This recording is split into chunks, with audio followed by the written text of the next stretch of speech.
Welcome to Unity Now, the podcast where we discuss unity stemming from the Unity 2020 plan with one goal in mind: bring unity to America and end the Republican-Democrat duopoly. This podcast is created, produced, hosted, recorded, edited, and publicized by a wonderful team of Unity volunteers that came together from all over the country to collaborate in a completely remote environment. To provide a brief introduction to Unity, we offer this. Unity 2020 was an idea that started when Brett Weinstein announced the plan on the Joe Rogan Experience in mid-June 2020. From there, the movement was born, and since then, tens of thousands of volunteers have signed up, organized, and begun to create a groundswell of support. The plan always introduced a fail-safe so we would not be an election spoiler. This was to end the plans for the 2020 election if it was determined there was no viable path to the White House.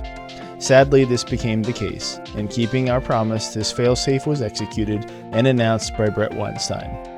However, we believe Unity continues to be the number one antidote for what ails the country right now, and so we are pressing on with a renewed spirit.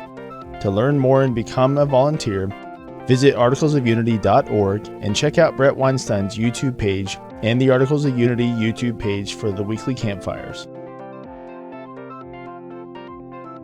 Welcome to Unity Now. I'm your host, Gabe Garber, and I'm joined today with Stacia Wilson and Alec Sorensen, both Unity volunteers.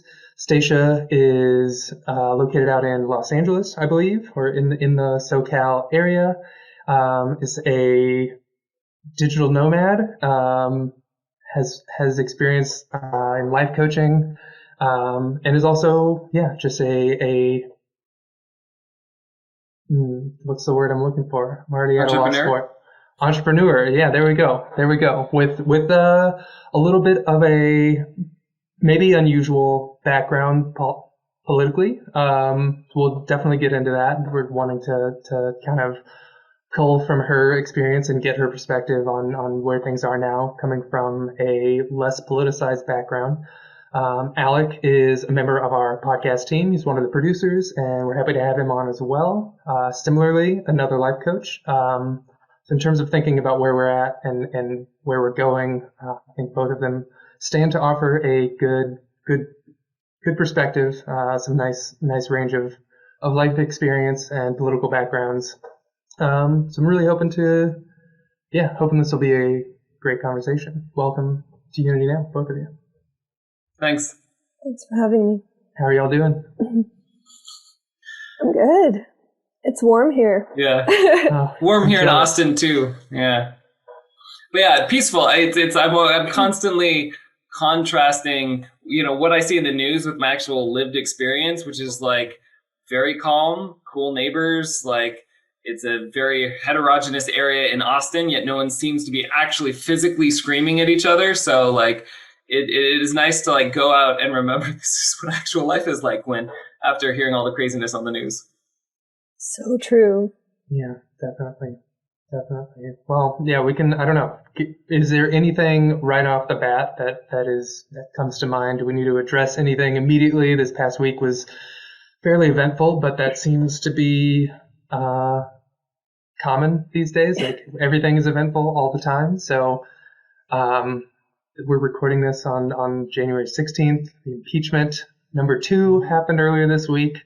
I don't even know what else. We're gearing up for the inauguration, and who knows how that'll go. How are y'all feeling in lieu of that, Alec? We got a little bit of a background there of where you're at on the ground. How's it out there for you, Stacia?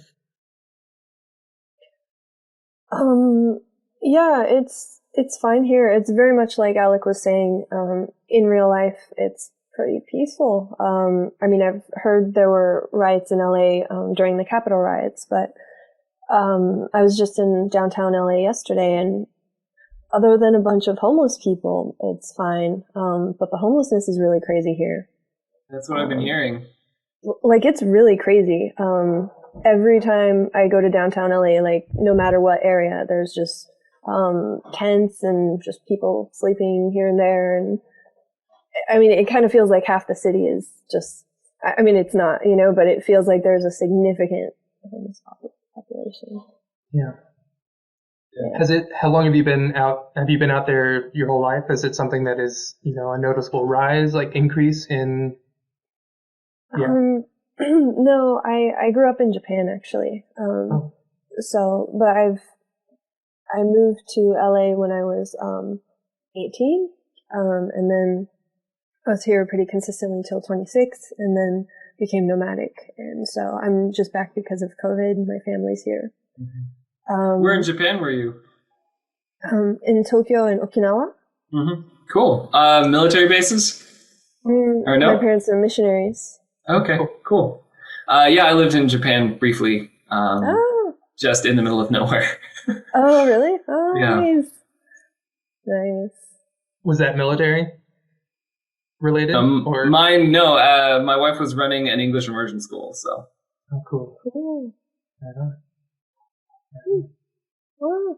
Okay, well, so I guess, I teased a little bit at the beginning, just about the political kind of engagement historically kind of throughout your life being kind of self-admittedly like unengaged, disengaged. And it seems like that would maybe have something to do with it, living in Japan until you were 18. Is that, is there any other reasoning that you kind of...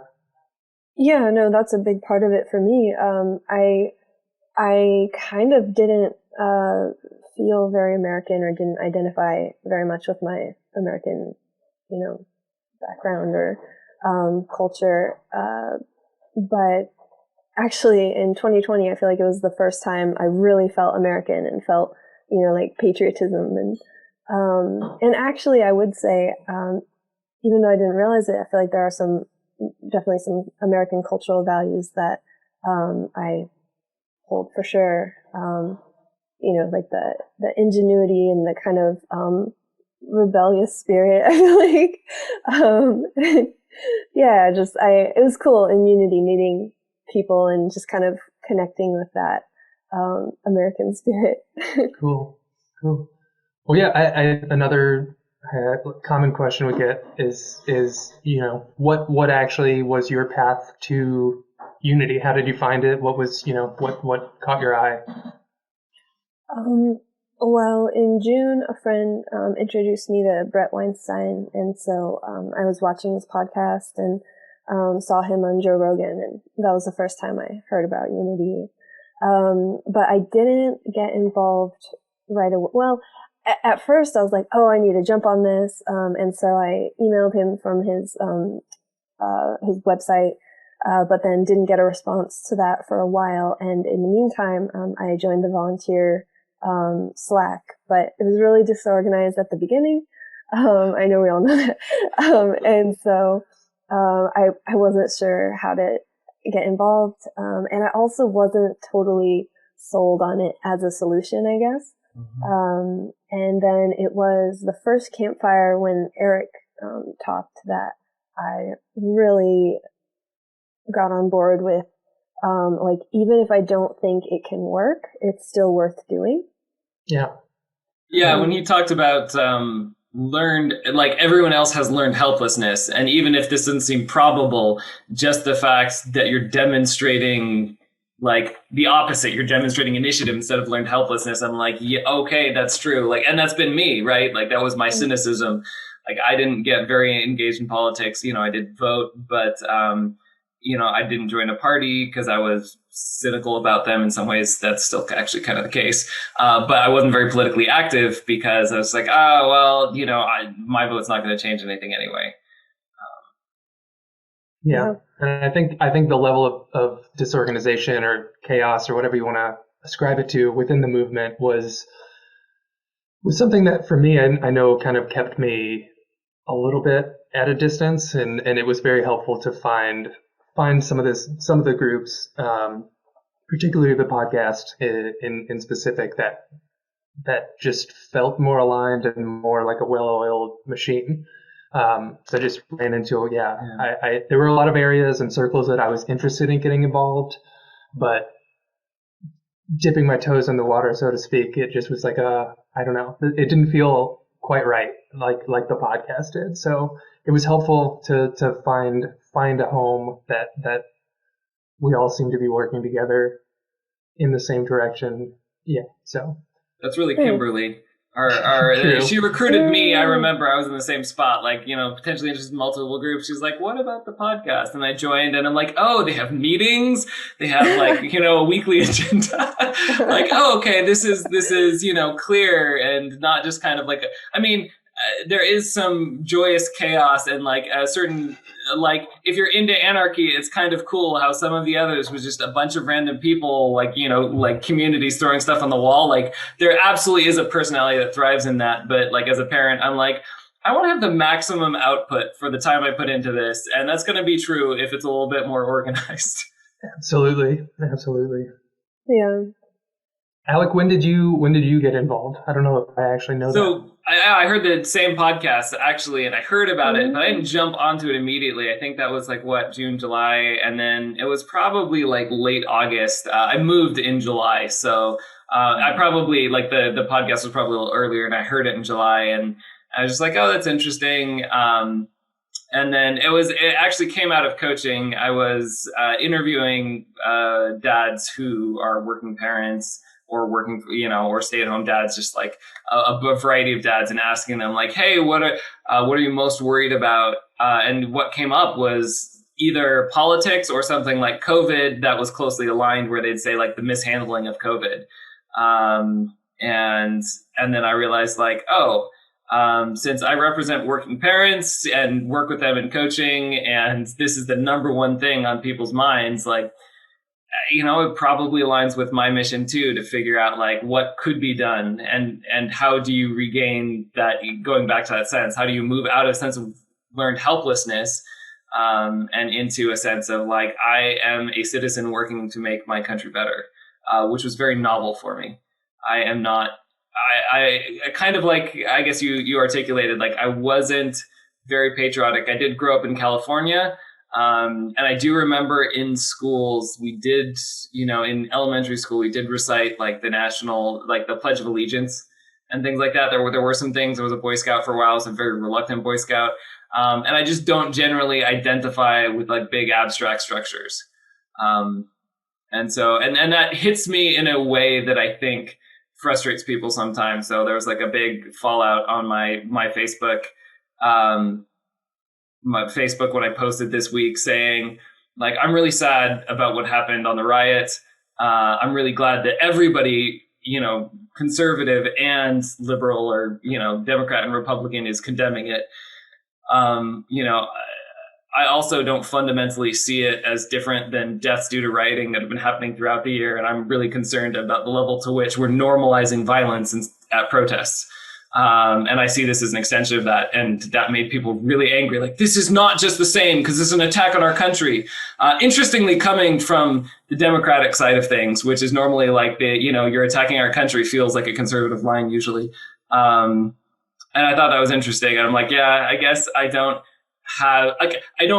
feel Congress people are important and I recognize that, but like, I don't value their lives any more than anyone else who had died in any of the other violence this year. So yeah, so I kind of came from that, but on the other hand, I just realized like, yeah, at some level as a citizen, I have a responsibility, even if I don't really identify strongly with like abstractions like the nation, to engage in a way that would be better for the actual lives of everyone. Yeah. I definitely noticed in the aftermath a lot of attempts to like draw lines of comparison or through lines, and there definitely are plenty of aspects of the different riots that have things in common, obviously, and stand to be compared. But one thing that stood out to me was just there definitely seemed to be a lot of false equivalencies drawn, and very unsurprisingly along party line.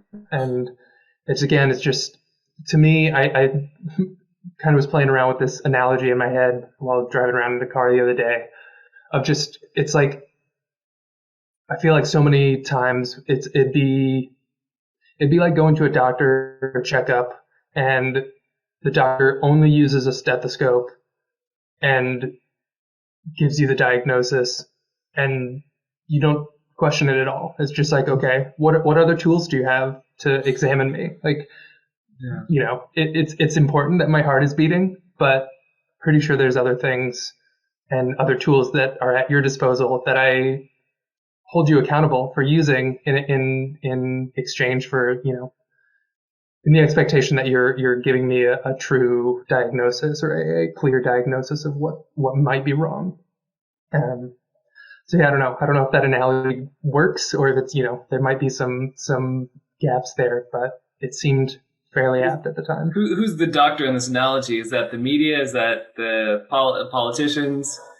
Just everybody's analysis of the situation? I guess mostly it's meant to kind of draw out the limitations of tools, and the more we settle on one tool to use, one lens to view events through, whether and that involves the media, that involves you know, top-down media structures as well as ground-up social media movements. We're all taking part of it, or taking part in it, and the sooner we settle on a diagnosis, without using a wider range of tools that we have on hand, that's what concerns me, I think, the most is a willingness to settle and say this diagnosis is good enough, even if it's only using a limited number of lenses. Agreed. It's been hard watching it and just seeing how people just buy into whatever story fits with their side's narrative, and just totally buy into it. And yeah, even if I don't know, it's been really hard to watch the hypocrisy, like how people just flip on issues. You know, now the Democrats are like pro-police kind of, or and then the Republicans are kind of mad at the police, or some of them, you know. Well, and there's some weird stuff. Like if you look at the facts, there's some really weird stuff going on, like that just kind of, you just like, no one's narrative really accounts for this, and it kind of makes it all seem like BS. So like I was trying to compare data from this is kind of like to your point, like trying to compare data from when, you know, rioters early this year were trying to deface the Capitol, and basically there were some stark differences that I think do potentially speak to, if not racism, tribalism. And, you know, that would be how Trump talked to those people in a, you know, a very derogatory tone versus when he was telling the rioters, he did urge them to go home peacefully, but he's saying, we love you, and like all this stuff. So like he clearly was playing sides, and it was a terrible president. Like if you ever wanted him to try and, you know, be objective in any measure and not stoke the flame, right? So that was bad, but, you know, a lot of people, you know, making the claim like, all right. And you guys, I think, talked about this a little bit last week, but making the claim that like, all right, you know, if this had been black, people would have died. Well, the interesting thing is, because they anticipated violence during, you know, these big protests that turned to riots and defacing the Capitol, they had a lot more people on the ground. They deployed tear gas. They did like honestly deploy a lot more intense measures against that crowd. But the interesting thing is, because of that, they didn't have to shoot anyone and kill anyone.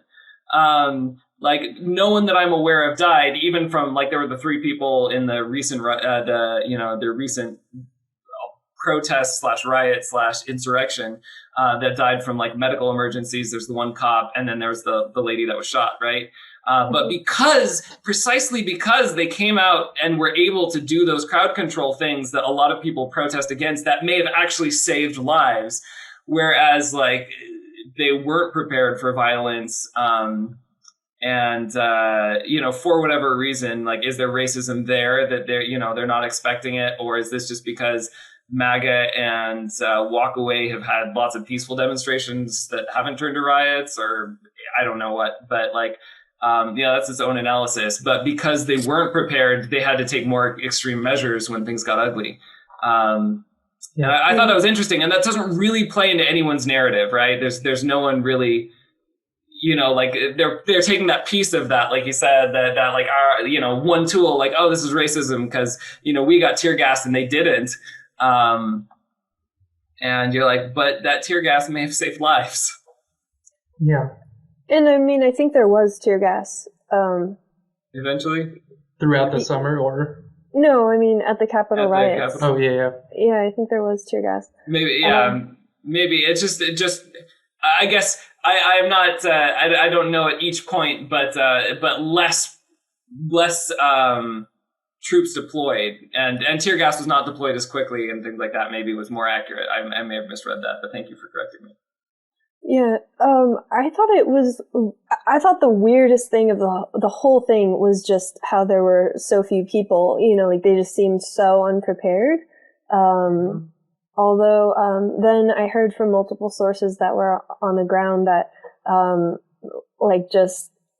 there were, tens of thousands, maybe 100,000 people in the crowd, and the crowd just kept coming and, kept breaking through. I don't know what to say about the videos of them letting them in. I don't know the context of that. So one thought I had about it's racism thing is that struck me as so weird. If I was going to guess at what had happened, guessing that it was racism would be so low on my list. Just that jumping to that assumption was really strange, to me. Then I also heard later that, the Black Panthers had actually occupied, that building, with machine guns in the past. I need to look into that again. I mean, but James Lindsay put it in a video, and I mean, there were pictures and stuff, so. Yeah, there's some iconic, I don't know too much about the details there either, but that's, would have been probably 60s or something, obviously, in there. And so, so his point was, we were more racist then, and, they were there with machine guns and didn't get shot. No one got shot. And so, I don't know, I feel like jumping to that racist, it was racism conclusion is strange. Oh, and also, I heard one reason why they might not have been so prepared was that there had been a pattern of the most, violence and stuff breaking out at night. And so violence and stuff breaking out during the day was really rare or hadn't happened or something. And so even, some of the reporters, weren't ready it just took a lot of people by surprise. Yeah. It was definitely a wild ride to be along for. Very happy to not be anywhere near there. But I know that, there's plenty of measures being taken currently, even here. I'm in Ohio and we're in Columbus, so it's the capital, and they're closing down stuff, making sure everything leading up to the inauguration is off limits essentially, or just trying to keep it as low traffic areas as possible, especially in the downtown courthouse area. I think one other thing that I've kind of noticed about the commentary on it, so we're not using enough tools, but I think also the quality of information is something that I found interesting. So I listened to someone, I think it was Brett Weinstein interviewed Jeremy Wigman? Yes. So the actual reporter on the ground. Who didn't get contacted by any news sources for his, Right. And so I'm listening to that, and he's talking about how heterogeneous the actual protest is, right? And so he's talking, about how there's grandmothers for Trump, there's all sorts of anarchists who disagree with each other, there's the barbarian dude, there's and talking with someone who literally had someone die in their arms there, saying have we become what we feared most? And he just gave this really, really vibrant view of this is what a riot is, and it's not one thing, and it's not 10,000 white supremacists. But I literally have people in my Facebook feed saying the Venn diagram of Trump supporters and neo-Nazis who literally want to kill people is a circle.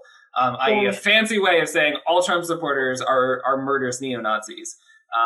And it's interesting, the quality of information. So you have that person who's actually there and sees it, and then I read a news article which quotes a professor who's looking at footage, who they're a professor of this stuff, but they weren't there on the ground, they weren't actually covering it, and so they're only capturing this from the lens of particular people.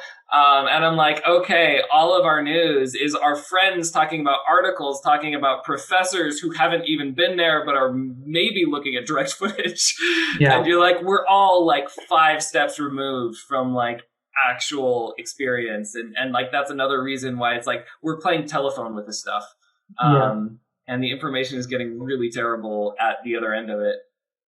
Yeah. I think that was one thing that's struck me was just how quickly, in his case, he brought up seeing reporters or stories being published, as the thing's happening still, and it's with clearly not enough time that has passed and evidence to be gone through and sorted, and then there's being articles published with sheer confidence in one particular story or another, and it's not to say there aren't elements of these things that are true. I think it's an easy bait to get people to disagree if it's saying this is absolutely the case, this is absolutely racism, and it's well, I'm not even saying that it's not at all. I can even start. You can start with the supposition that yeah, okay, racism is a part of it.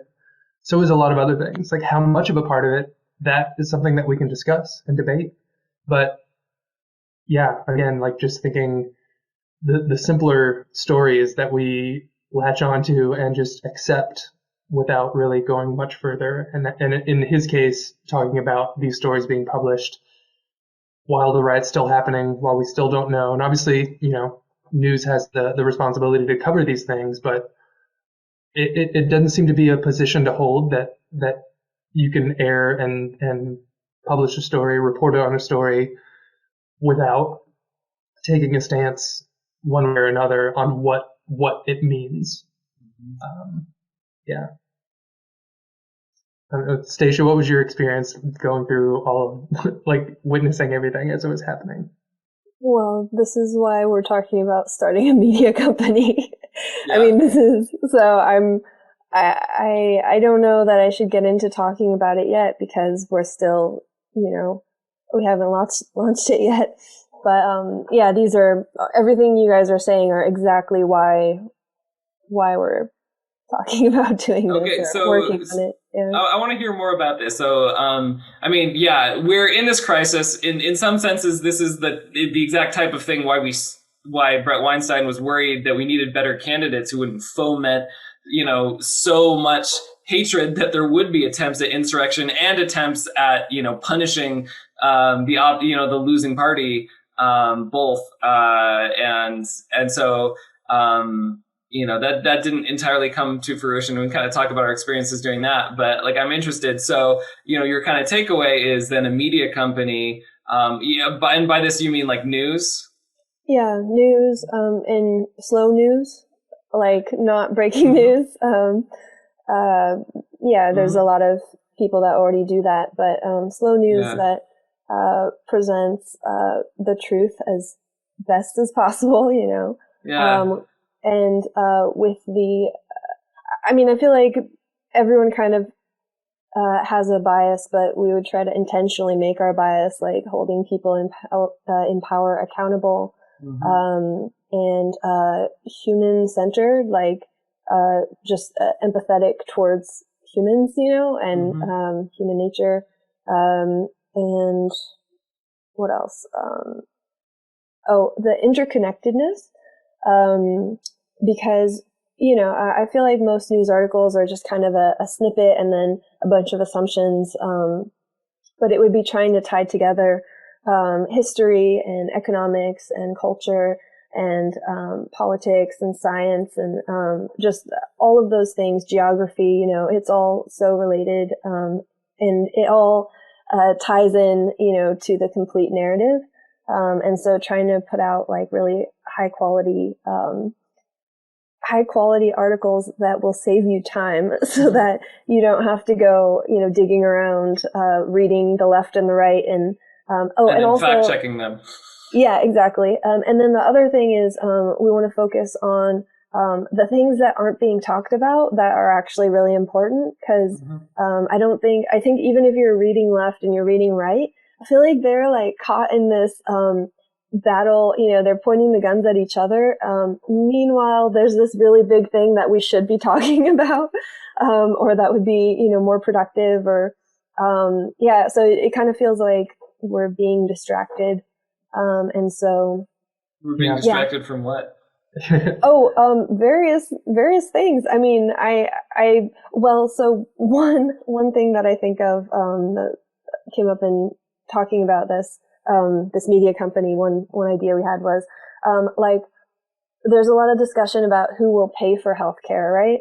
And Medicare for all, or healthcare for all, versus like, oh, that's socialism. So, there's this kind of battle going on. But what's not being talked about is why healthcare is so expensive to start with. Right. And that's huge. Like, even Obamacare, like it tried to fix the who's paying for it, but that's almost worse that now the government is paying huge amounts of money, like however much, the big pharma wants to charge. So stuff like that, right? Yeah. That makes a lot more sense and puts a lot of your recent Twitter polls in a much clearer context. Cool. That's exciting to hear about. And I think, of tremendous value moving forward, because it's, like you say, the slow news, as well as like moving, breaking stuff. But I think obviously like through,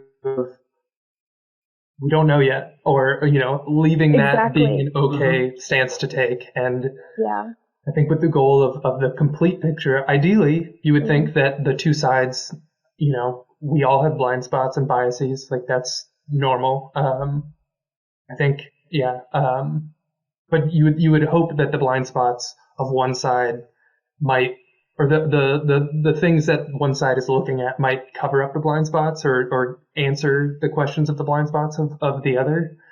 And I think we're looking at two separate,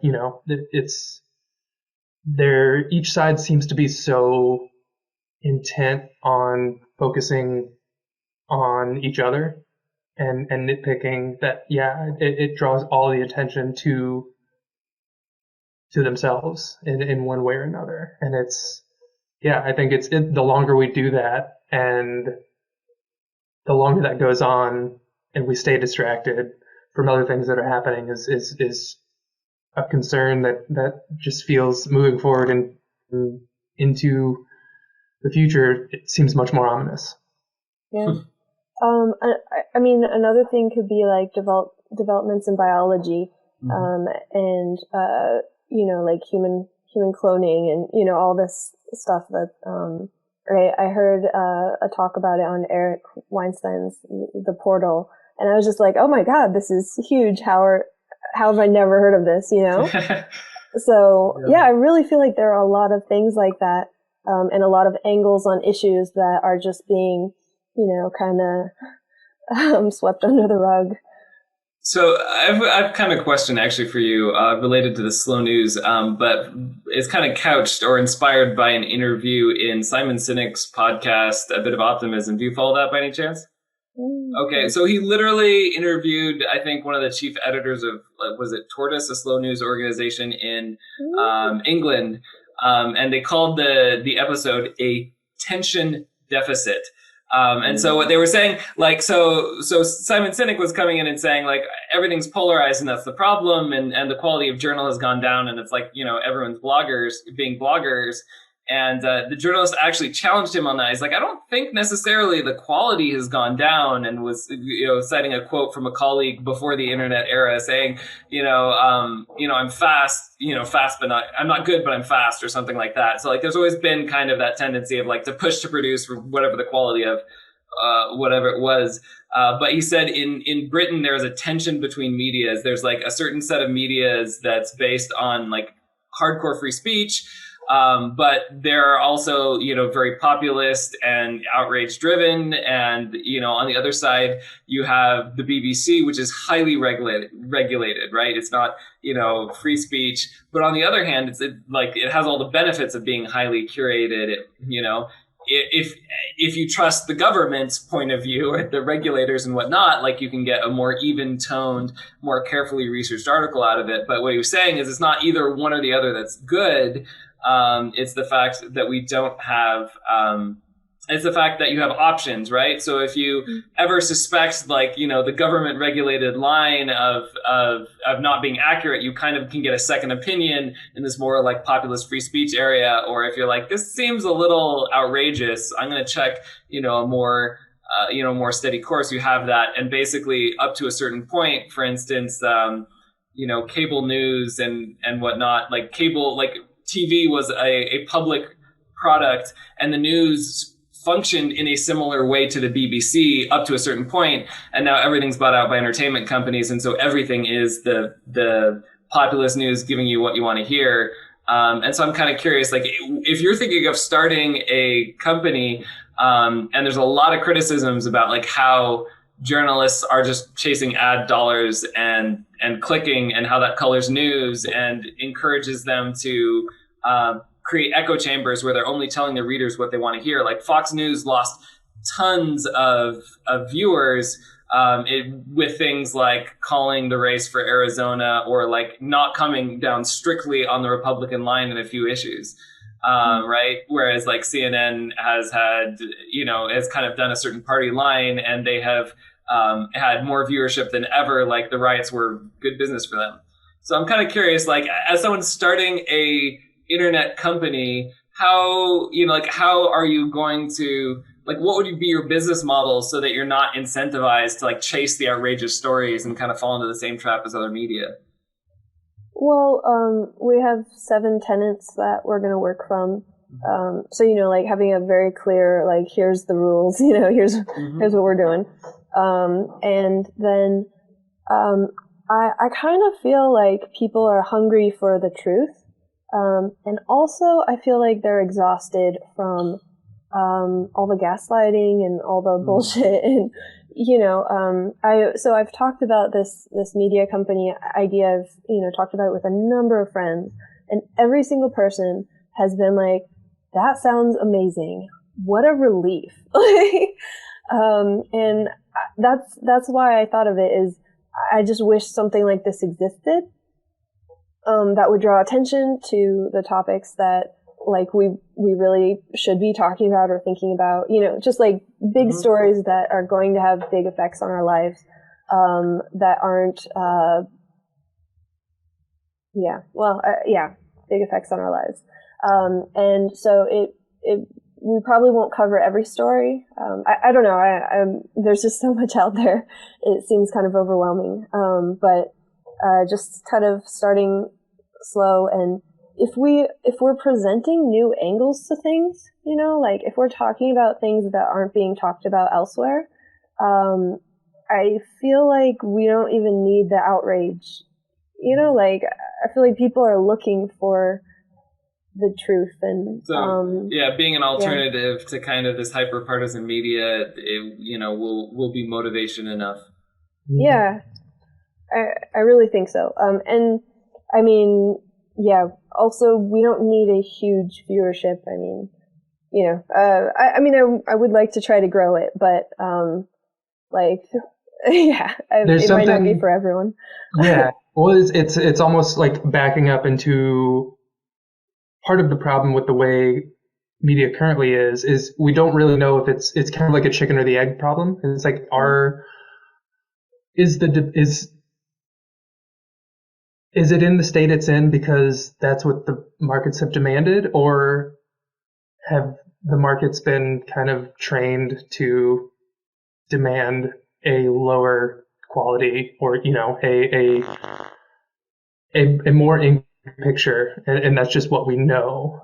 So it's like you do kind of have to you look for where hopefully there is a need for that and a hunger for that, and at the same time, instead of outrage or like manufacturing that, it sounds to me like there's an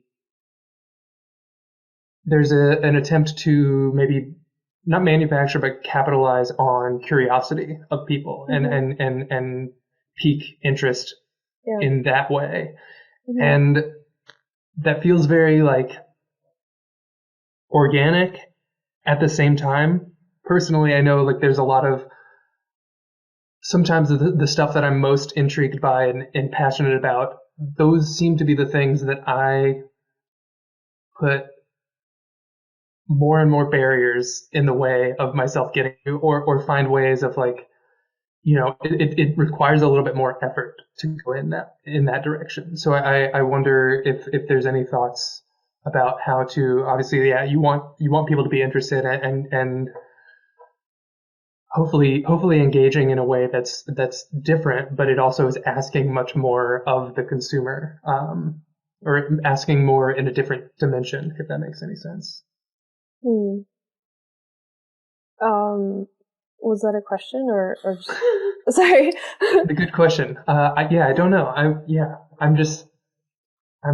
curious about that, because you're asking for more than just attention and more than just data that you're not trying to mine necessarily from the people that you'd be aiming this at, but more of a participation or asking for more of an active engagement. And I'm just curious, maybe that's where the question is like, what is that something you're thinking about of how to kind of create that or generate that?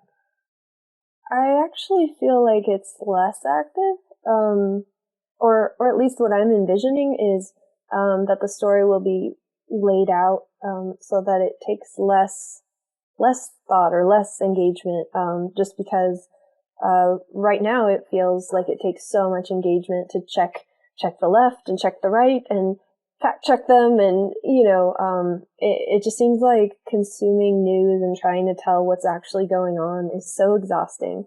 And so, if we can have one or two people really dig into it and present all the information in a really organized, succinct, as much as possible, fashion, that just seems like it would be less work to me. Less work for your target audience, right? Because there's a lot of people who they will do the easiest thing, which is like, they're telling me what I already believe. Great, I'm staying here, right? Yeah. And I'm gonna be fed, the same diet of like carefully curated outrage, and I don't need to go anywhere else. I have it sent directly to my YouTube homepage anyway. But there is a subset of people, where I curate claims from both the right and the left, like exactly like you said, and then immediately when I hear like an election fraud thing, I look up the facts on it. Like, has this been debunked? And if someone says it has debunked, have they actually done that with evidence, or are they just claiming it is? And it's almost a rabbit hole. Like, I fact check the fact check in some cases. And so yes, like if there were people that were checking in with original sources that were providing both claims rather than just like a carefully curated set of claims that make them look best, like that certainly would save me time. So for example, the election fraud, we're thinking of doing that as the first article. And so we've been looking into it, and just trying to organize like all the different stories or accusations, that are out there, and then trying to find if any of them are debunked, and making sure that's right. And then also like just looking at the court cases and what happened in each one, because there actually aren't articles out there that talk about, in detail, like what actually happened in the court cases. And so, I think we'll have to look at all the court documents, actually. Oh, that's really great, actually. That speaks to something I've seen. So, there's the claim on the left, like there's no evidence for any election fraud. And I've heard, a lot of people who dig into it on the right being, well, the court cases have been thrown out. It's not necessarily that the evidence has been reviewed and found false, but it wasn't election fraud, but it was like, for instance, in the Pennsylvania case where the charge was basically they violated their constitution by changing election procedure. And what the court said is like that may be true, but you knew this before the election, and by waiting until the election was over and only challenging that if it, because you lost shows bad faith. And I'm like, okay, that's an interesting case. Like that's a completely valid, answer. But at the same time, like the state law was violated. Is it still like, is the state law, like, is the procedure still in violation of their state constitution? And is anyone held accountable by that choice? Like, that's a different question. Like, but people are hyper focused on, is this election fraud? And did this change the outcome of the election, rather than our elections, are we maintaining, the quality of our elections? And so, I absolutely seen that. I've seen that done with the indictments in the Mueller reports. There were 35 indictments, or so many indictments that proves like all Trump's people are super corrupt. And then you look through the list of them, and they're like, all of the indictments for Russian collusion, save one, are completely unrelated to Trump, like just completely unrelated people. And there is one related to Trump, but like, and there are a bunch related to Trump, but it's like violation, like campaign finance violations and other stuff that's like actually not even what's under investigation. So I'm like, I don't think they actually show what you think they show. And yet, the sound bite gets thrown around as if it shows something in particular. So like what you're saying in terms of like, I'm like, yes, please do. Please do, like, list out, like, here are all the court cases, here are the ones and why they were thrown out, or here's all the indictments and who's who and why and what it shows, rather than when just say, like, Miller found 35 indictments, that means, Trump's corrupt. So I think this actually gets at the heart of what I was trying to, seeing as, or describing as, active engagement, where a report that is more complicated and that asks the consumers to hold space for a complicated and murky, murky ground of that's where I feel like it's much easier to take a simple explanation and settle for that. And that's where it's less engaging on that end. And that's what I wonder is, like, are we at a point where people are willing to sit in this complicated middle ground? And I hope that's the case. That feels more appropriate and more representative of reality.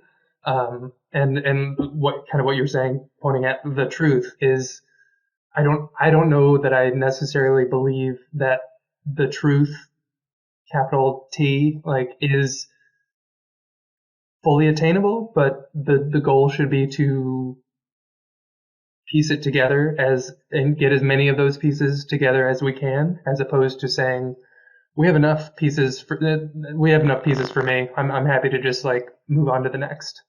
So I guess that's Go ahead. Sorry. Well, really, I feel like our overall goal with it is like unity. Because people on the left are saying there's no evidence of election fraud. You guys are crazy. And it also affects the Capitol riots, because they're like, you guys are trying to, destroy democracy. Whereas if you actually can understand, here is the evidence that has been presented, right, officially, and this is why people on the right think that the election was stolen. And if you actually think the election was stolen, would you see the Capitol riots differently? Right? So just in that article, if we can lay out just, here's the evidence that's been presented, here are rebuttals of it, or more questions we could ask, going forward. And then here's what happened in the court cases. And the one that Trump actually won, where, it violated state law, that one's like less interesting to me for this specific article, because it wasn't actually election fraud. Like, I'm interested in focusing just on, are our elections, reliable, and just kind of. And the piece of that too, I've got a question of, like, you're focusing on elections, are they reliable? So there's the question of how much fraud is there, and there's also the question of how much can we verify whether fraud has existed. And like every time I try and debunk or look into a fraud, like I either find it can be debunked. So there's a lot of them that are straight up debunked, and you have to be very careful wandering in that territory. But there are a lot of them where they say we actually can't verify. And this was one of the allegations, I think, of like the Georgia recount is like basically what they did is total or someone, this is a paraphrase from someone. And again, this is like why I need to like go down the rabbit hole of fact checkers or whatnot. But the allegation was like, basically what they did is retally the computer count. And so what they're saying when they recertify their vote is the computer total is what we told you the computer total was before, which is not actually comparing the computer total and like looking through those ballots and saying like, actually, these are unique signatures that match that voter's signatures in other cases or whatever, right? And so like what that can actually debunk, like, the question is can that even catch fraud? And it could catch fraud of certain, like, not necessarily, right? Because if someone enters in the wrong amount of ballots, in there, there's like, then it's still like, all right, you can't audit that. And that was it was also like, I think Tulsi Gabbard's big thing was like, look, I thought everything should have a paper trail, and then we could avoid some of this fraud stuff, right? Yeah. So, I mean, one thing that I've heard is that when they adjudicate it, like, they put the ballot in the machine and it shows up, and then they can check, like if the mark wasn't clear or something, they can be like, oh, this was the one that was marked. But they can also totally change the vote potentially. And then the original version is not saved. There's no, the data's just gone. And so now you just have your updated, whatever the polling worker selected has become the vote. And exactly. And so you can't compare it to the original. And that does kind of remind me of a study I was coming across recently where they're saying like even college admissions people, when given like clearly superior, like metrically superior candidates and like the same essays, they were more likely to award like scholarships and stuff to people who had similar political beliefs, right? And so like even if there wasn't necessarily fraud, right? If I am a Republican sitting at that desk and I see a Democratic ballot and I'm like, that mark's kind of iffy. I could mark that as Democrat, or I could say it's unclear because like the mark's kind of outside of the box, even though it's clearly closer to the Democrat side of things. And so there's things like that like people might not even be aware of that aren't even fraud per se, right? Yeah, but like, can we investigate those? Well, I mean, but also, have you heard the thing that the votes went down, like that while they were counting? Trump's votes actually went down. No, I didn't hear that. I mean, I heard the bumps that are supposedly like, large chunks of like from Chicago, like areas that went like 96% Biden and came in all at once. Oh, yeah. But I hadn't heard the reverse of like Trump counts going down. Yeah. So, I mean, that's one of the more convincing ones that I've found. I mean, I'm still in the process of sorting through it. There's so much. But I mean, I don't know, there's, a group of data scientists that were like, this should never happen in an election, and they're very convincing. Honestly, like when I started it, I expected to just not find anything convincing, but now I'm a bit concerned. So, I mean, I'm looking into it more, but it's just been interesting, even asking friends, hey, what do you think about the election fraud? And pretty much everyone who doesn't think there was fraud hasn't actually looked into it. And that's a little surprising to me. I don't know. For me, the most convincing thing was the court cases. And that's what a number of people are saying. They're like, I didn't feel like I needed to look into it because, the court cases happened.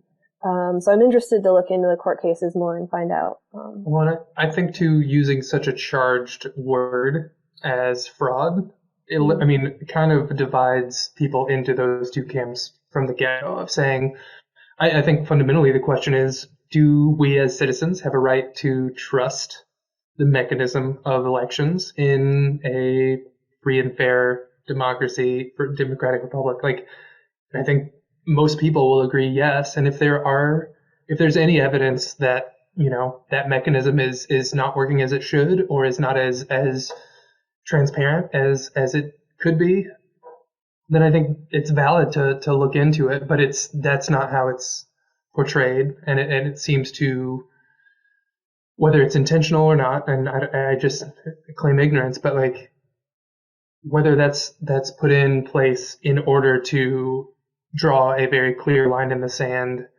to get people to just say, no, of course not, there's not fraud. So like anyone who is looking into this at all, like you're kind of crazy for doing that. But that's also just like a dangerous position of pitting two sides against each other. Well, when you have something like NPR, and there are lots of accusations of NPR leaning left, but like I listened to their commentary on it, and and they say that there's no evidence of that, and I'm like, I know what you mean when you say that, i.e. the evidence has not been presented in court and found compelling. There has been some things that have been, some cases argued in court. A lot of the ones that have been in court are not related to fraud. They're related to misconduct of some kind, like the violating the Constitution, or I think in Nevada, the challenge that the observers were 30 feet away from the people filling out the ballots, so they couldn't do their jobs. And that was heard, and the judge ruled that like apparently observers don't actually need to be able to see the ballots to observe. So, and I'm like, I have a big problem with that, but I guess that went through the legal system, right? But yeah, it's hard. Like, I think it occupies this weird space where, I guess that went through the legal system, and not everything that goes through the legal system, like not every judge is going to rule the way I think makes sense. And I accept that as a citizen, but there's so many of these, or so many cases where like, and there was a case of fraud in Pennsylvania, that was presented on like Tim Pool's podcast by one of the people who said basically like 2,000 ballots came in with the same handwriting, and he reviewed them personally and then tried to submit them, but the system was down, and then the deadline came. So like basically the mechanisms for reporting fraud were shut down until after the deadline, and I'm like, like you hear all of these things, and it's like there is like. And so like I actually like intentionally call up sometimes like my left leaning friends, because I feel like I've been reading a little bit more right in recent years than even I'm comfortable with. Like I want a balanced viewpoint, right? I don't want to feel like I'm falling into one camp, because I've been a proud independent most of my life. But and he his comment was, well, if you want people to trust the allegations and take them more seriously, don't bring as many BS claims. And I'm like, that's valid. On the other hand, when you have things like the observers, the observer rule, or the systems being down, like, or you can't actually trace it back to the original ballot, it's hard to know. Like, if it were easy to know whether it was a BS claim, I'm sure they wouldn't bring it. But like, because we're relaxing, or we're being very lax about all of these measures, like it's hard to know what's a BS claim, right? So they're bringing everything that looks suspicious, which, makes sense for people who lost an election. Yeah. Well, even to your point on the same handwriting on a number of ballots, like I have experienced extensively. I've worked 3 or 4 different elections at the Marion County Election Board in Indianapolis. This was like 2008 through 2012, maybe. But I had a lot to do with the absentee voting process. We were doing voting by mail as well as some like in-person satellite sites leading up to the election, as well as running stuff on the day of election day. And I worked with overseas and military voters, and within state of Indiana allowed us to the voters have to apply to receive an absentee ballot. Mm-hmm. Within the military, and if you're living overseas, that's a different application, but they also are granted a little bit more leniency in terms of the media that they use. So we could accept email and fax as well as mail in those cases, because reliability of mail international stuff is trickier, as both of you, having spent time in overseas places, could probably attest to. But part of that process was myself and another person. It was always a 2-person team it was a constant back and forth. We had the application that we would send out to people that we had record of being overseas or serving in the military. If they wanted an absentee ballot, they sent that back into us. We verified it. We'd sent them whether it was in the mail or a digital copy, either fax or email, of the ballot itself. And they filled it out, sent it back in through, and we were in charge of actually marking physical ballots that, based on the state regulations at the time, they either went to the specific precinct that they were voting on election day to be counted, because we have they look like copy machines that scan everything. So as far as like the handwriting stuff, I guess like having that experience, to me, it's not necessarily clear that the same handwriting on a number of ballots necessarily means anything.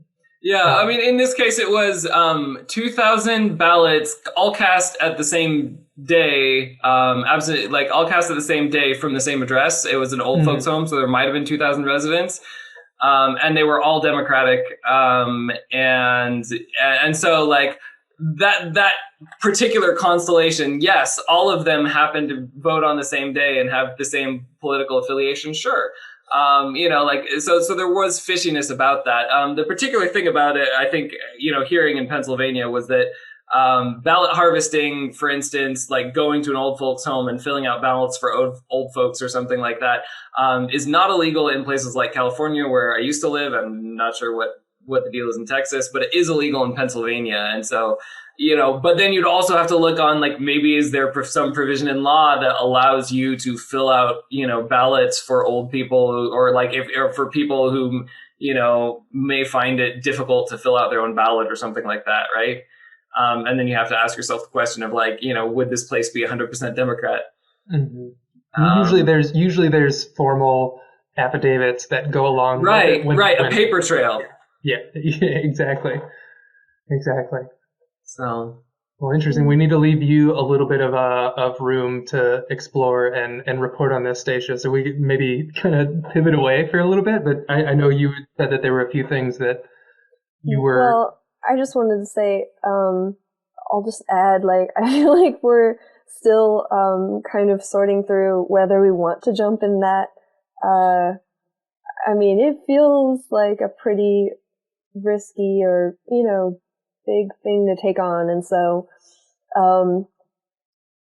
we're writing the article, but I wouldn't say I'm 100% sure we'll publish it yet. Just, it's a big decision, I feel like. So what do you feel like the risks are? What's going to happen if you publish that, or that you're worried about? Well, losing a lot of friends. I mean, yeah, even just looking into the fraud, I don't know if people would have a problem with that. And then I just don't know what we're going to find yet. And so I'm kind of going to see how that goes first too. Because if there actually is pretty good evidence of real fraud, I'm not sure I would want to put that out there right now. It almost feels like there's a powder keg, and I know it's already out there, but I'm not sure I would want to contribute. I don't know. It would be I would have to think about. And it sounds a little bit like a double bind, right? Like the way you described it earlier. I mean, part of the reason why you might want to surface this is so that people on the left can understand that there are actual valid concerns, even if you weren't necessarily a Trump supporter, why you might actually join that, protest, because you're worried about our ability to actually honestly, like, accurately assess our elections. But you're afraid to release the very information that might bring understanding, because the existence of it might infuriate some people so much as to make them more angry. And I'm like, that's kind of a lose-lose situation you're describing. Yeah. Or kind of the thing with the unity movement in general, saying, like, maybe, why now? This year, it's that same kind of idea of, like, there's too much to lose right now if you do this. And it's like, well, it's always this is always the most meaningful election. This, every time it comes around, it's more important now than ever. And it just seems like a really easy mechanism to push things, to kick the can, so to speak. Well, I feel like if you really think about, like if we turn up evidence that really seems to point to the election was stolen, I mean, I'm not expecting, but if we do, that's a huge thing, right? That's like, I'm going to have to reevaluate my life kind of thing, right? Because, I mean, that would mean that the media is complicit. That would mean that all the politicians, I mean, that would just be a mind-blowingly huge thing, just even personally. So I don't know, just as I started doing research and was like, oh, I mean, it's still early days, but just, I kind of had that thought of like, what if I actually end up convincing myself? I don't know, but it makes me think of like what's in, the briefcase in Pulp Fiction, or the box in Seven. Like, what's in the box? What this thing? It's like you're opening Pandora's box. Yeah, I just feel like I can't decide now what I would do, because I don't know exactly what I'm going to find yet. So, well, yeah, there are multiple cases, right? What happens if you find evidence of fraud that's convincing? What happens if you find evidence of fraud that can't be refuted, but like is credible or something like that? It's not just like a rumor or whatever, but like like you can't 100% prove it. What if you find, and this is like my big thing, I've never believed there was enough fraud to swing the election, or I've been skeptical of that. Although I think you make a strong claim there has been more fraud on a larger scale, like given all of the instances and looking at past instances of fraud, like that there is more. Like I don't believe the claim that gets touted, like this is the most secure election ever. Like I think that sounds like BS. I can't see a metric for which that, like a case in which like a state actually was more secure during COVID in their precautions. But like, there's the worry of like, is it just accurate? Like what happens if you say, there's no evidence that like people put in millions of votes, extra votes for Biden, but our margin of error is not 5%, it's 20%. Yeah, that's again like going to the idea of like maybe it's less about fraud, but if you're not even willing to look into potential vulnerabilities of the system, then yeah, you're kind of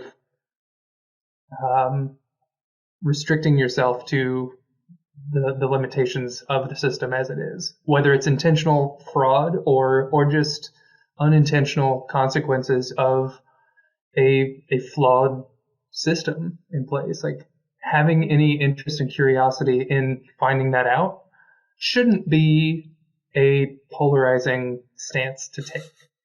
But now it's supercharged because of the Capitol riots, and so it almost, It'll be like the Hunter Biden thing, right? Let it blow over, and then and you may not even need to cover it because like all of the main mainstream media companies a month after this will just say, "Oh, and here's all the evidence of fraud." That's so true.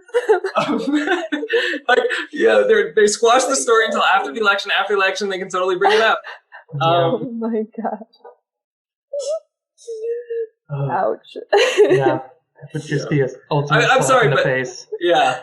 Well, yeah, it's the Hunter Biden thing. I had a lot of people telling me that's not a credible story online, and I'm like, I'm not arguing we know it's true yet, but I'm just saying it's as credible as many of the allegations we have on Trump. And anyway, yeah, it was interesting to see that shake out. But I think, Gabe, you were going to go in a different direction, and we may have sabotaged you again. Oh no, it's all. I mean, if moving on, if there's meat to carve, let's carve it. Right. I don't know. Yeah, Stacia, do you have any more that you wanted to add there? Or I know you had said earlier, like potentially wanting to talk about moving forward, looking forward with Unity, or just maybe kind of looking internally into since we're all involved in some capacity or another. I wanted to talk about kind of how I saw Unity, that like what inspired me about it, I guess.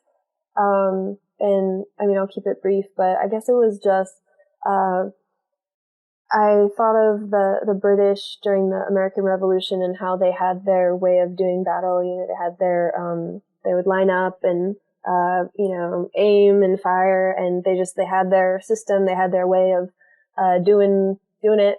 And then the Americans, they realized they couldn't win, you know, if they did the British way.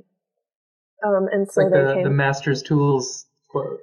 Yeah, I guess it is. Yeah. And so, yeah, so then they started doing their own way. And they changed the game, and, you know, that made all the difference. And I feel like Unity was that to me. Just, we've been trying to do the same thing over and over, you know, like maybe a third party or, and it just has never worked so far, you know? And so I liked that Unity was like a really different plan, different way of doing things. Yeah, so I don't know. I wanted to talk about that because this is Unity now, and I just feel like that was my, something that inspired me about Unity. Well, yeah, do you have any, like, anything more to add there? Or, you know, it sounded like you kind of had some thoughts on personal how you relate to the movement, or some of the maybe shortcomings and things for as we kind of pivot towards looking towards the future, in whatever form that takes. Like, it's helpful to kind of have these discussions of what might work, what, you know, different perspectives are being. Yeah, I think all stand, or all are worthy of being explored. So. Yeah, I also wanted to talk about how I really believe that if we want to be unifying, you know, if we want to accomplish our goal of unifying, then we can't pick a side in the culture war. Like, we can't jump into the culture war on the right side and, you know, start fighting the left, which I kind of feel like happened. No, I definitely feel like it happened. I'm curious about that. I'd like to hear, like, instances. What made you feel like it was on the right? Oh, every time we do a group call or something, even I was a lead in outreach, and the people that everyone would suggest for us to reach out to, it was always like IDW or, you know, it was all the same people. It was a very small niche group, almost no mainstream people. And so, I really feel like that was limiting to Unity, and moving forward, I feel like it's super important that we don't pick a side and we're just about solutions. Because even Brett talks about the Mott and Bailey, right? Which is that there's a reasonable position that most people can agree to. And then behind it, you know, like kind of using that as a defense is the Bailey, which is like an extreme position that actually not many people believe it is the thing, right? And so when we're positioning ourselves on the other side attacking, we're ending up attacking the Mott too. When if we took, you know, the Motts from both sides and we're like, hey, let's, you know, use these solutions, or let's look at these solutions and how we can implement them together, then the Bailey loses its defense. You know, it loses its power. So I feel like we can't do what we set out to do if we're picking a side. And so, yeah, I saw that in the people we chose to reach out to, like the people who we thought would be on our side, were people who were on a specific side of the culture war. And so, like, one idea I had was, I thought we should do a campfire with, like, someone who's advocating for police reform, maybe a police chief, like the one who retired in Seattle or something, maybe like Martin Luther King III, and maybe a politician, you know, just so that we have these different perspectives, but all reasonable, you know, all mock kind of people, and then have them discuss what solutions we can all agree on, like what would actually work, what's actually supported by the science, and then talk about why we're not doing those things. Because there's actually that story of the BLM organizer and the Proud Boys organizer who became friends. Yep. And one of the things that they agreed on was police reform, right? And they realized that from talking. And so, yeah. So everybody knows that story. That's all anyone's talking about. No, it's just not something that anyone knows about. Right. Yeah. Yeah. But so I feel like that's the kind of things Unity should try to do, right? Is find those solutions that we all actually agree on and then champion them and talk about why are we not doing these things. And I feel like often it will come back to our system, our politicians, corruption, corporate lobbyists, the media distracting us again, from the things we actually agree on. So I've kind of got a question about that. I've been thinking about the same thing too. So, I mean, the whole movement hailed from Brett Weinstein. And the interesting thing about him is he would have been, like, I get the sense, knowing his history, he was very progressive. I mean, he did actual campaigning for equal rights and fixing up unfair things in his community. He's actually been an activist for for all sorts of causes, and generally is very progressive, and would call himself a progressive in general in that sense. But essentially, because he dissented on a few points, like specifically his origin story of like basically saying like, well, yeah, I'm all for racial equality, but like telling white kids they can't come to campus isn't racial equality. That's racial discrimination. And then like basically like having the administration give leave for like roving groups of students with baseball bats to try and hunt him down. So like there are a lot of people I think that would call him that would call him right wing because of that, or because he didn't do like the cancel STEM or some of those few things where he doesn't agree. But like most of his positions, like I would infer, are actually more progressive. And so it's like where do you put him on that, and how do you talk like and how do you actively assess that? Because I get the sense of like people on the right, like Dave Rubin has now become very right? He didn't start that way, and I think it was more in the middle. You can like actually watch an evolution on his show. But he is pretty much willing to talk to anybody, and he's willing to have Democrats on. Obviously, like Tulsi Gabbard isn't the most hardcore Democrat, right? Like she's more centrist and willing to criticize her party. But like they're willing, but the reverse is not true of people on the left as much. And so it's like, do you feel like there's an imbalance, or is that like just, people on the right, feeling aggrieved? And like, yeah, how would you put people that like, when there's a good group of people, like Tim Pool calls himself progressive and he voted for Trump, I think. And so it's like, what do you do with people like that? I would say I'm talking more about the culture war. I know I'm doing this and it's like left and right, but I'm talking more about the culture war, not politics, like not economics or social left or right. Yeah. So because I know a lot of people who are progressive, who are anti-woke, anti-critical theory, and I feel like we're throwing out the baby with the bathwater. Can you say more? Oh yeah. Like BLM. I know that there are some people who are really afraid it's Marxist and it's like a Trojan horse for something much bigger, or yes, that would be the Bailey, right? But there is a Mott, which is police reform and examining our systems for any lingering racism from, like, you can't deny we've had a racist past, and so the argument over there is just that there's lingering inequality that has never been addressed, right? And that is still, it's replicating, right? It's replicating.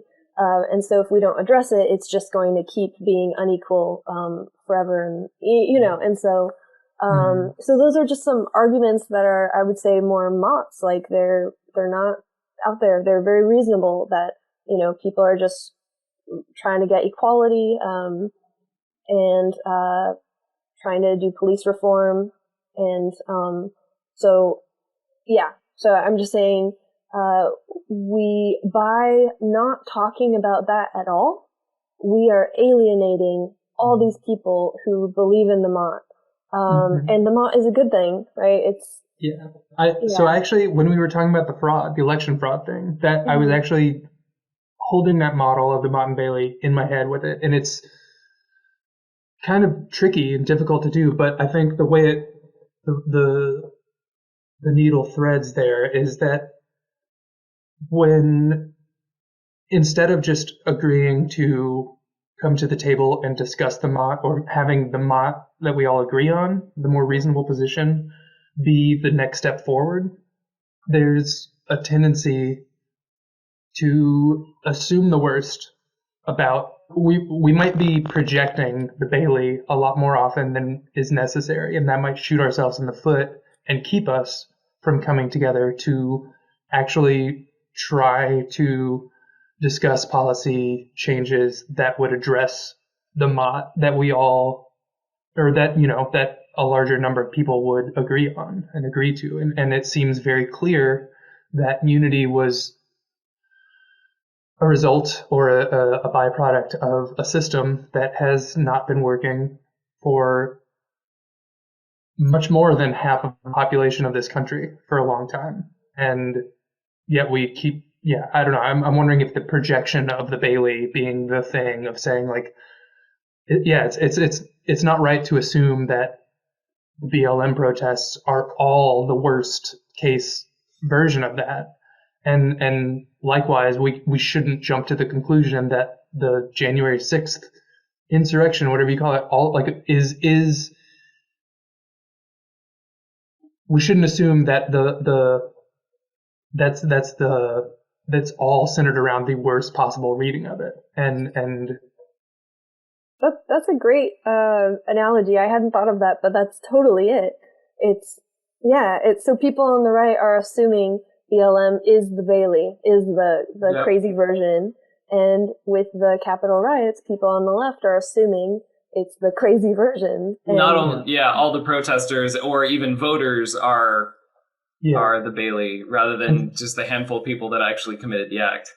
Yeah. So I mean, but even the reasoning behind it, right, and like what they're trying to do, because I think the people who broke in, most of them, they were thinking our election was stolen and we're trying to save our democracy.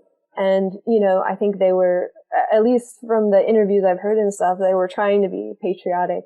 And with BLM, I think the majority of people are just trying to stand up for, what's right and make our system, fair for everyone. And well, so how do we pull people in, given and I've heard this accusation many times, given that people on the right, as far as I know, or express like a regular willingness, I'll talk to anyone, Republican or Democrat. And what I get on a lot of left-leaning shows is just contempt. Like we hate these people. And so I'm like, I don't see a lot of left, like Democrats who are like, I'd like to talk to other reasonable, people on the right. I think there are exceptions. I listened to a podcast between Andrew Yang and Jonathan Haidt, and they're both definitely aligned with the Democrats, right?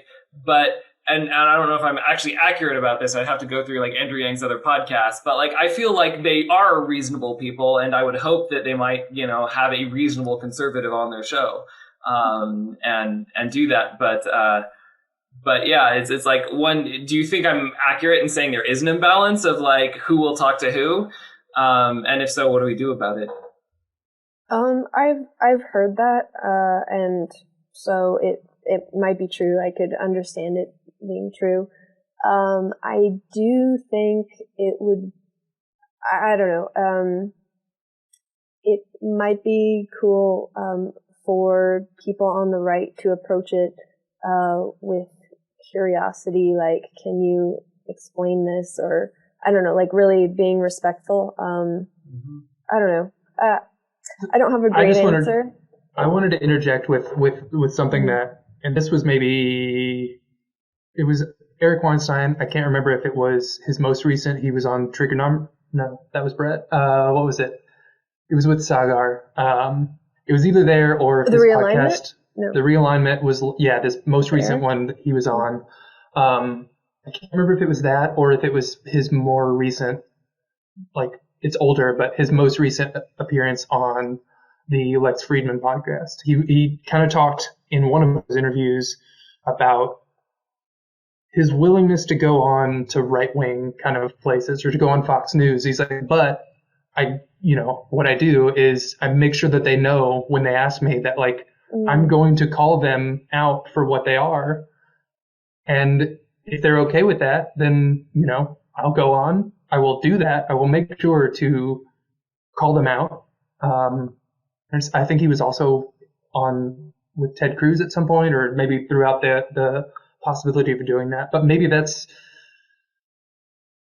that almost seems to like fly in the face of that like respectability kind of thing that you were just going at. But I think there is a way to respectfully disagree and to be honest and upfront about it instead of just going, playing up to try to be nice or to just be cordial. And so if you go in and you say, well, I'll be on this, but I'm going to be honest. I'm going to call out what I think is worthy of being called out, and we can discuss that from there. But to go in and either go in from a very initial standpoint of just I'm going to go on and troll, like we're never going to get anywhere because all we're going to do is, dance this ugly dance of polarized politics. That obviously leads us nowhere. So it's like if you can both be honest and say, here's my criticism of you. I'm on here, but I'm also disavowing myself of, my being on here isn't evidence that I'm somehow supporting this. I'm going to make sure to clarify my position on this platform that I disagree with, so that conversation can then maybe come without giving anyone extra ammunition to go after me. Yeah, I think you might be mentioning or talking about how on the left it seems like there's some, like, you get polluted by the people you talk to. That does seem to be a thing. So they're kind of afraid of being labeled. There's that statement like giving a platform, right? So you're like giving a platform to the right wingers or something. So that is one problem, I guess. Ben Shapiro was actually talking about that recently, about how I think he did a Politico article and or like a newsletter thing, and this is something where people in all sorts of parts of the political spectrum have been invited. So it's like there definitely have been left people or whatever. It's not like this newsletter has been habitually captured by that, but like the senior editors or a senior editor had invited him to give one, and so he wrote a letter. And then, like, the staff revolted, and eventually one of the editors, I think, stood by it. Like, that was their statement. Is like, but they couched it in the terms of, we've always been about like mischief, and I'm like, oh, okay, so like now we're. I mean, I don't agree with everything Ben Shapiro says, but like inviting a guest on and then calling them naughty or something like that, like, it's just like, even that's like a little backpedal, right? Like you're acknowledging that this person is tainted and we're intentionally troubling you by putting this person on. If they'd had like Milo Yiannopoulos or Michael Malice or, like there are people who are very much are provocateurs, right? I could kind of understand that, but like, it was interesting to see that, and it was kind of an example. And I don't see that as much on the right. I mean, there's plenty of people calling other people communists and whatnot, so it's not like they have like, safe, reasonable rhetoric all the time. But you're right, like that ritual uncleanness from talking to the other does not seem to exist as much. Yeah. It's tough maybe talking to people who are in a different narrative than you. I feel like talking to people on the right, sometimes what I run into is they don't think they have an ideology, but they seem so ideological to me. And I'm just for free speech. Yeah, exactly. Kind of thing. We run into that so much in the Facebook group, where, and so, just people having an ideology but being so unaware of it can be hard. I don't know. So, I don't know. And people on the left are probably just nervous and won't go anywhere. But I'm sure there are people who would be willing to. I don't know. Yeah, I hope so. I mean, I like listening to Andrew Yang and Jonathan Haidt, and hearing them talk to each other was great, because I'm like, oh, here are two reasonable people on the left that aren't going to be calling everybody Nazis at the drop of a hat. I'd love to hear what they have to say. Yeah. Oh, so lately, I found Yanis Varoufakis or something. Mm-hmm. I'm probably pronouncing that wrong, but he was the finance minister of Greece. And he is so cool, and he's on the left, kind of communist left. But he's so cool, and reasonable. So he's one. Greece isn't doing very well economically, so I'm not sure if that recommends him, but he quit. I mean, he was elected. So he was elected to resist the bad deal that they were being offered for their debt.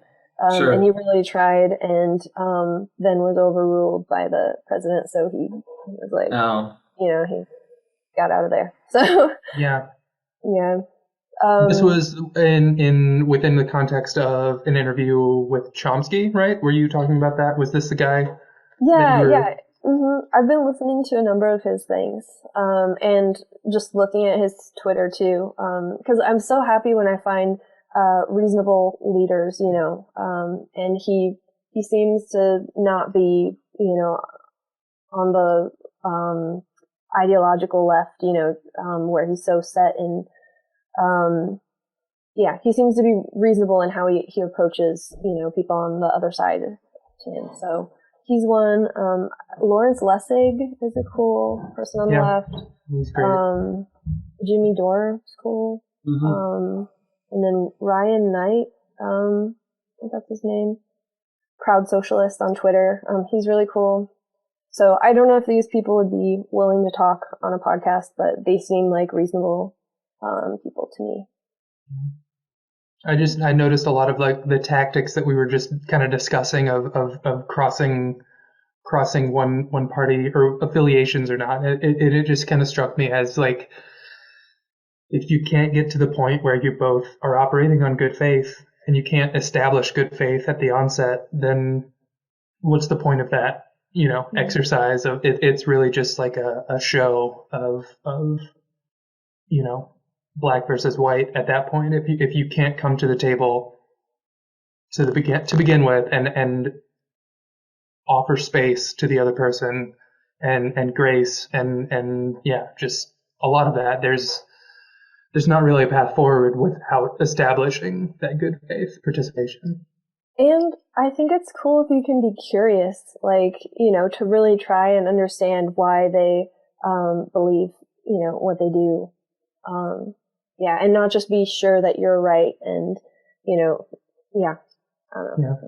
That's one thing that is just becoming clearer and clearer to me. It's the more someone seems confident in whatever they're pushing, the harder it is for me, the harder, or so many more questions come up that way. And it's you really have to ask for very specific, evidence for what it is. And there's tactful and less tactful ways of doing that. But the more confident someone sounds and they're trying to sell me something, it almost just kind of has a used car salesman kind of vibe. And I don't really know what to do about that.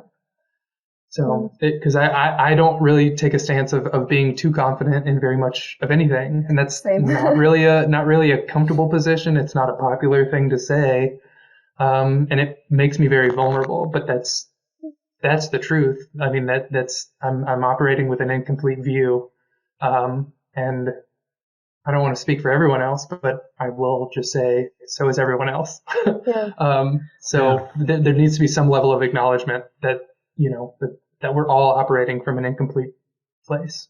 Yeah. So one way that I've found for navigating that, because you're right, it's kind of uncomfortable and it can feel confusing, and yeah, it's kind of a hard place to be. But one way that I kind of stay grounded, or navigate that, is with empathy. Like, I think as long as you're coming from a perspective of we are all human beings, like I'm not special, we're all we have consciousness and we make decisions and we are acting on the information and experiences we have. And, just like if you're looking at every single person in the world in that way, then I feel like you can't go that wrong. I feel like just in observing what's going wrong on every side, it seems like it's almost always lacking some empathy. So even if you're wrong in a technical sense, like you have wrong information, as long as you're acting with empathy, I feel like you're not doing harm. Hopefully you're not making policy, but I'll second that. I mean, like, people who are arguing in my, social media feeds that all Trump voters are murderous neo-Nazis. Basically, as I try and ask questions about this and interrogate this, I'm like, that claim does not make sense to me. The person didn't really answer my questions, but I started to realize, like, this person, whether or not this is what they actually believe, is talking as though all suffering is coming from these other people, right? They're acting in a couple way, like, they're not understanding at all that these people are suffering problems of their own and are reacting to those instead of specifically trying to harm her. All of her relationship to these people is couched in, they're enacting policies that harm me, so they're trying to harm me rather than they're trying to vote for the policies that help them because they have their own problems, right? So there's the one, like, there's no suffering on the other side, and they are the cause of all my suffering. Mm-hmm. Instead of, like, suffering is kind of part of the human condition. And, as someone with a religious bent, I have observed that, like, a common tenet of religions is that there is some kind of source of, like, human suffering that we all share, right? And that can be a potential source of, like, compassion and humanity. I don't think necessarily people have to be religious to craft a narrative like that. But in the absence of having a narrative or explicitly crafting one of your own, what people default to is tribalism, which is, like, all my suffering is the cause of this group of people. And, like, that type of thinking has been responsible for so many catastrophes in our history. But yeah, it's kind of sneaky, and it kind of goes back to what you said, so, like, the empathy thing, like, it's rooted in understanding everyone suffers, even my enemies, and that there's suffering we share. And then that opens up the possibility of saying, hey, maybe we can work to relieve some of our shared suffering. Yeah, totally. And even at the individual level, one thing that I realize is, like, the more time and energy and attention I spend on tracing back my own thinking, it makes it very clear that, like, where I am right now is the most recent point in time of a very long unfurling kind of thing. And the more I actually, like, dwell on that and I'm aware of that actually helps. I guess that's the first part of it. But the more I connect with my own strings and past, and in thinking how I got to where I am now, it helps in, like, a projecting way, maybe, of activating that empathy of other people, of saying, oh, well, this thing that I'm actually, like, pretty well connected to, and because I'm more connected with it, I'm thinking in those terms, like, oh, other people have their reasons for what they do, and it's complicated, and if the inverse of that is to say, like, if I don't spend time thinking about that, if I just adopt the narrative, if I take that easy route and just say, well, this is what I believe, this is what team I'm on, these are the levers that are moving me around, then it is easier to kind of just dehumanize other people and say, well, they're acting on behalf of this larger community that, again, like taking any time to enrich or kind of, to look into and acknowledge and just be aware of your own strings moving you helps to kind of maybe confirm that in other people, or at least confirm the need to be aware of that and to hold that space for other people. Yeah. Are you talking about like your own dark side? I mean, that's definitely part of it. I think just in general, like knowing like I didn't come to much of where I am in a casual way, I guess, or even in the areas and realms where it is more casual or kind of automatic. It's still a fact that like I wouldn't be where I am now without having done, all of the experiences leading up to this. So it's, I don't know, at any of those points in time, everybody else on this planet, every other human has also had all of the points and experiences leading up to where they are. So it's, I guess the overall point here is just, I think the less time we spend on ourselves, or at least acknowledging that and realizing that we're the result of all of these, experiences, it makes it easier to even consider that about someone else. And the less we invest in looking inward, whether that's our darkness or our strengths or any of it, all of the above, the more we are able to do that and connect with it, it makes it much more easy to recognize that within other people. At least in my case it is. And I would, Yeah, I would hope so. I think there's some narcissistic personal development going on in our culture right now. But yeah, I would hope that looking inward. I wonder where that's coming from. It's being modeled by anyone in, There's plenty of narcissists, but one in particular. Yeah. Narcissistic personal development. What do you mean by that? Where you're just so focused on becoming your best self and, just... not worried about the impacts to others? Or? Well, it just seems like it's so focused on yourself and giving no grace to others. And not... I don't know. It seems like developing me is the most important thing, and everyone who's not developed, GTFO, a superiority, right? Because I'm working on myself, I'm better than other people. That's what makes me special. Yeah, and just having no patience for people who aren't in the same space, or I don't know. That's really interesting. Because it feels counterintuitive, but I guess that's the point I'm getting at. Is like that counterintuitiveness is. It feels more real, whether or not, in my experience, actually doing that and working on myself, whatever, having the ability to do that, and through that process, that has actually unlocked deeper levels of empathy that I'm able to access. And I don't think that's always the case, but I do think that the deeper you go, the more you have on tap for yourself that can be extended outward. Yeah. Well, I kind of think maybe it's when you're learning how to give grace to yourself. I think that's probably one thing that helps with the empathy.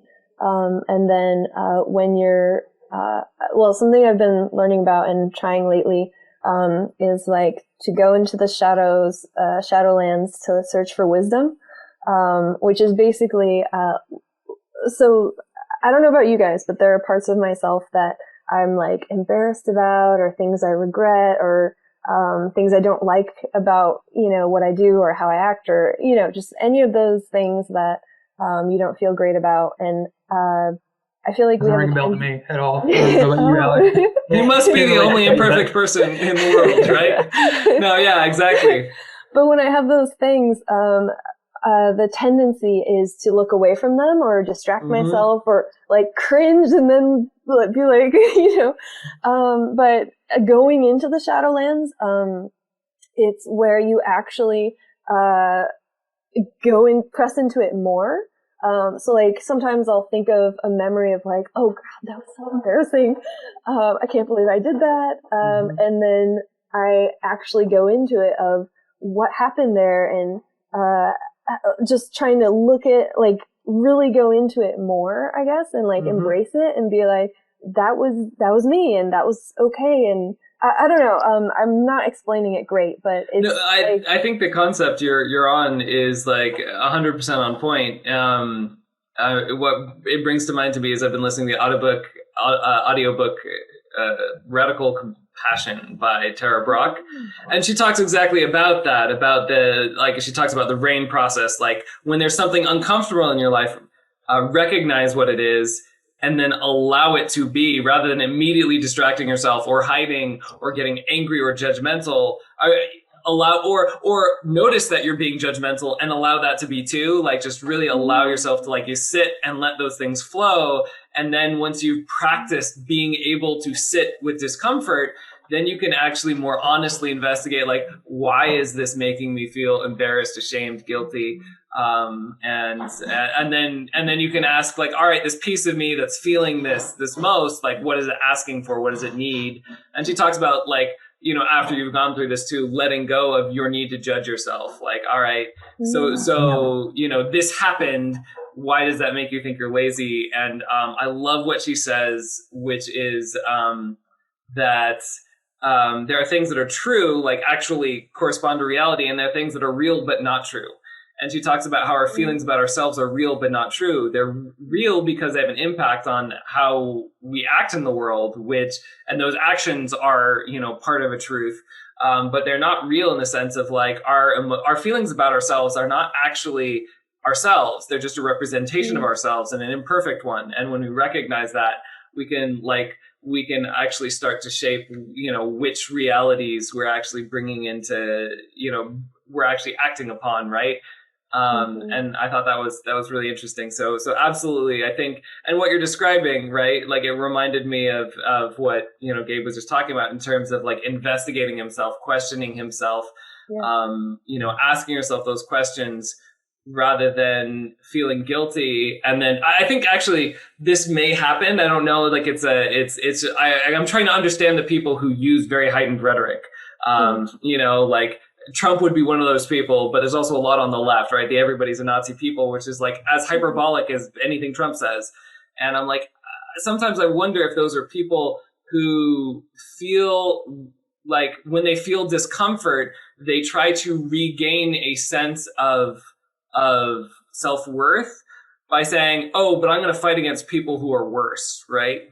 Yeah. And so I'm going to get really angry at other people because that allows me to project all of this guilt and all of this frustration and my feeling complicit in a broken system. I'm going to take that out on other people, right? Because I don't like feeling powerless and trapped by a corrupt system.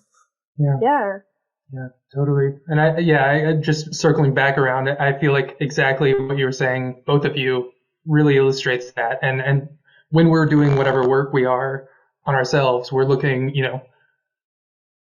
recognizing these patterns that we might want to change in ourselves. And the more you learn, a lot of times it's patterns that have emerged that we're unaware of. And by figuring out the tells, the things that really give it away, those patterns, recognizing the aspects of the pattern in yourself. I'm just saying, in examples of that in my own life, it becomes impossible not to see as you're moving throughout the world. And you got to be careful not to assume that this other person, these patterns that you're seeing in someone else are mapped onto the exact same thing internally, because it's easy to get down, go that route, but it doesn't, I don't know. I think recognizing it in the other people or noticing these patterns is a helpful step, and you don't have to go too far and map it onto whatever your internal kind of navigation system is, but it does help you. It's almost impossible not to see some of these patterns once you are learning how to spot them in yourself. Yeah. And then, like you said, like that kind of gives, and I like how you tied the giving grace to other people is tied to your ability to do that yourself, right? And so the moment you start recognizing the patterns and knowing the kinds of things that have triggered you into patterns, that led to anger or fear or self-judgment, right? The more you're willing to see fear and anger in self-judgment in other people and be able to work backward and see like, they're caught in some pattern and like you said, maybe not even responding to the things that I see. And so, my judging them for reacting this way, based on the information that I have is not helpful. Yeah, absolutely. All right. Well, so I'm looking at the time now, and this has been a journey. I think we've covered a lot of awesome, interesting, very curious stuff. I'm excited, to see, Stacia, what becomes of, your project moving forward, how that takes shape, whether or not it does, or, I think it will in one form or another. Very excited to see that. There's plenty of stuff that we didn't even cover that I thought we might, but we'll just have to have you on again. So hopefully everybody listening will have been up for taking this journey with us. It's been a great one. Hope you've all enjoyed it. Is there any closing remarks? I'll just kind of throw it around. Where can people find you, or what do you want to close with? So, Stacia, start with you. I have a website, staciawilson.com, and I'm on Twitter, Original Stacia. Let's get connected. I'm so happy to meet all these awesome people in Unity. I feel like, I don't know, just everyone I meet is so awesome, and feels like such a kindred spirit. So really great to connect with you guys, and excited for what's ahead with Unity. Likewise. Yeah, us too.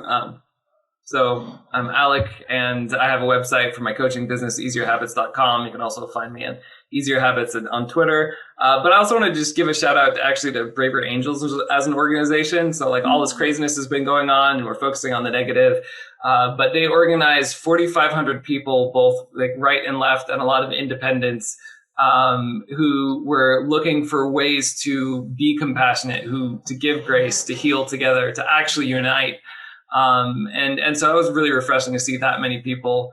And their message, aside from, have compassion for other people and whatnot, it was very simple, but I like their message too, which is just write letters to the editor. It was very simple. If you want to change things, go out to publications and bring a message of compassion, of tolerance, of unity, of working together to find answers. And so, that was really cool. So there are crazy people out there. There's also people doing a lot of good, and I think Braver Angels are in that camp. Yeah, definitely. I think that will wrap it up. Thank you both so much for the time you've given and energy and perspectives. Hope to have you on again, Stacia and Alec. You're closer, so we can pull you on just about whenever. Thanks again so much. I'm Gabe Garver. This has been Unity Now. We'll catch you all next time. Thanks for tuning in. For more conversations and content like this, be sure to subscribe to the podcast wherever you prefer: Apple, Google, Spotify, etc. If you prefer to consume your podcasts in video format, you'll find full episodes and clips on YouTube. Follow the Unity Now podcast on Twitter, Facebook, and Instagram by clicking the links in the description below. And be sure to sign up and get involved at articlesofunity.org. Bye.